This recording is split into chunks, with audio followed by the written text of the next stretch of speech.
complete the second part of this class. If you have not checked out my first part, please do so. I'm a clinical social worker in the state of North Carolina. I have been practicing for 13 years, and I've practiced across different settings. And in that practice over the last over a decade of working, I worked with the children specifically for 2 years, between 2013 and 2015. And during that time, I was working for a startup Medicaid-funded clinic. A lot of technology has happened since I was there, but I had like a translator that would come with me. I also had like a base level understanding, so it wasn't like I was completely new to the Spanish language. But yeah, there's so many different regional dialects. And when I was in undergrad, I was going to do an immersive summer program in Spain for 2.5 months.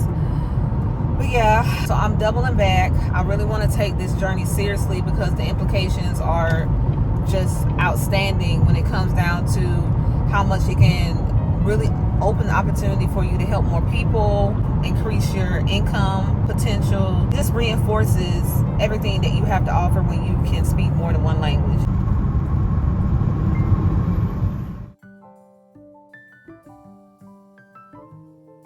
Hola, so this is the next day. I just wanted to check in again and give a little bit of, not necessarily my feedback on the class, because honestly, not to be ugly, but it was underwhelming, the second part, so I just don't want to give that too much energy. But I do want to talk about all the amazing things that I've been learning since I really decided to be intentional with my Spanish learning journey 2 weeks ago. Well, at this point, 2.5 weeks ago. So I am very much so a person who, when I set my mind on something, like I go after that thing. Like, even just thinking about some of the things that are not related to Spanish that I have accomplished. Like, I remember 10 years ago, actually at this point almost 10 and a half years ago, when I decided I wanted to be a powerlifter. And for those of you who are not aware, a powerlifter is a type of weightlifter, competitive weightlifter, where you compete in 3 major lifts: squat, bench, and deadlift. And I decided that January of 2015 that I was going to be a powerlifter. And I did not know by the end of that year, I would be number 2 in the world in my category, in my weight class, and my federation. And that was just from a decision to just pursue being more active in the context of powerlifting. So with me deciding to become more fluent, or fluent in general, in Spanish, I just don't know what God is doing, because he would not put this conviction on my heart if he didn't have a plan. Because, okay, those of us who are saved, I'm talking to the saved people now. Okay, if you're on this channel, it's because you most likely want to hear a faith-based perspective as a social worker, therapist, all the things. So I believe the Lord is really bringing to fruition what he put into me the whole time. I've always had threads of, Spanish learning throughout my life since I was in elementary school. And although I haven't taken advantage of all the opportunities, I know that now is the time, because it's like he's putting all of these resources in my lap, and then the conviction on my heart to really follow through is there. And then also in my devotion time in the Word this morning, he brought me to Proverbs 16:9, and I'm paraphrasing: man makes their plans. We make our plans as people, but the Lord establishes our steps. And I looked into the meaning of establish, and it means to set firm, to strengthen, to reinforce. And there's been a lot of things that I have done in the last few years that I thought, I was led to do in my own mind, and it didn't work out. But I do believe with everything that he's given me just in the month of May, because today is May 31st, that he has given me everything I need to complete this goal. And I'm not going to disclose the amount of time I want to give myself to be conversationally fluent in Spanish, because I just think that's between me and the Lord and whoever God puts in my life as a teacher or a mentor. I, as a woman who is in her late 30s, and this is a time in my life that a lot of people would say, oh, okay, you should be more established in your career, blah, blah, blah.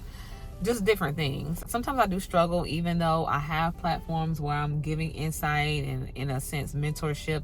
I struggle with the feeling of being behind, especially in my career. I've had a love and hate relationship with my career as a social worker, specifically a mental health therapist. And even though I've been in this field for a while, I took a break, an extended break from like a corporate 9-to-5 type job, and I came back over a year ago. I'm about to hit 14 months back in corporate 9-to-5 for mental health. I sometimes feel behind, and I think that the opportunity to learn Spanish is going to, in a sense, restore some of that time, because it will help reinforce skills and put me in a position that I wouldn't otherwise be in, or put me in rooms I wouldn't necessarily be in if I didn't have that skill. If that makes sense, especially in my career. Being bilingual, regardless of Spanish, French, whatever, it's only going to help you help more people. If you're a helping professional, make more money. If you're focused on your career, it's only going to help you. And even on a spiritual note, like, I have the gift of encouragement, or of exhortation. I know that the Lord is also going to use me being bilingual as a way to edify other people who don't look like me. So this goal that was just brought to me through my career, like, God used my career to edify me and to put me on the path of strengthening my language skills through learning Spanish. But I know that this is bigger than me, and especially being that I'm not a spring chicken. I'm not green in the field, and I'm not green in life. Okay, I might look good, but I have to understand that even though I'm a little bit older, it doesn't mean that I'm necessarily behind. It's just about how I look at things. And I just want to encourage you. I can't say this. The enemy don't want me to talk.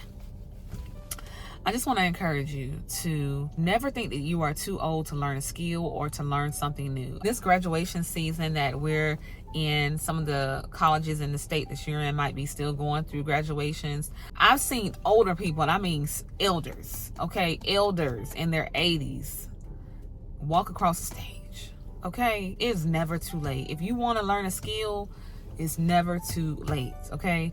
And I just want to leave you with that. I'm encouraging you, if you want to learn Spanish and you're not necessarily kind of like at the point where you want to take action, please, if you can, invest time into watching this series, Soy Tanía, because I want to just put myself out there to be an example of you're not too old to learn a new skill, to learn a new language. Regardless if you have in-person support or not, you can make it work with the resources what God has put in your hand. Okay, so yeah, that's it. I just want to encourage you, if you made it to this point, to please watch my previous part 1. It's not as, I guess, thorough or more yappy as this one, but it is something I think that would be helpful for you to just kind of keep in context the storyline of what I'm trying to do. I just want to be a point of reference that's relatable for learning Spanish. And I will also share resources, social media pages, all the things.